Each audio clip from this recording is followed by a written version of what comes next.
سلام، من آرمان هستم و 17 سالم، اهل تهران. این اتفاقی که میخوام تعریف کنم در 14 سالگی برام اتفاق افتاده.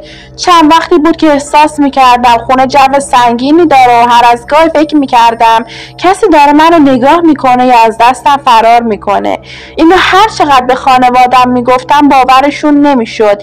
میگفتم توهم زدی و اینا، ولی هر روز اوضاع بدتر میشد و جو خونه به شدت سنگین بود. بالاخره یه شب میخواستم بخوابم، همینطوری چشمامو باز و بسته میکردم که خوابم ببره.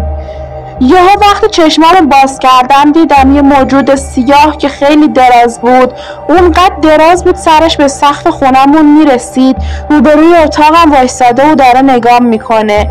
اولش واقعا قفل کرده بودم و هیچ حرکتی نمیتونستم بکنم که فکر کنم به خاطر وجود اون بود. حتی دهنمم نمیتونستم تکون بدم.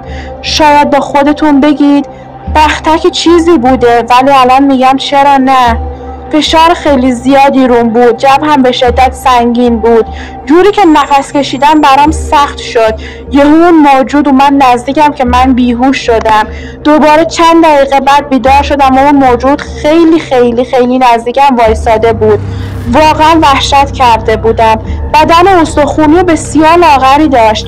احساس کردم میخوام بالا بیارم و این دفعه میتونستم دهنمو باز کنم. تا تونستم جیغ و فریاد کردم. تا مامان بابام بیدار شدن و اون موجود محو شد. جریانو براشون تعریف کردم. اونا هم خیلی ترسیدن، چون انگاری رد اون موجود رو دستم مونده بود، یه زخم سیاه. خلاصه از اون شب به بعد من دیگه جو سنگینی تو خونه حس نکردم و اون موجود رو ندیدم.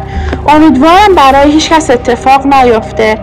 ممنونم که تا انتهای ویدیو همراه من بودید. اگه شما میخواین داستانهای ترسناکتون رو برام بفرستید و من براتون کلیپش رو درست میکنم. تا درود دیگر، بدرود.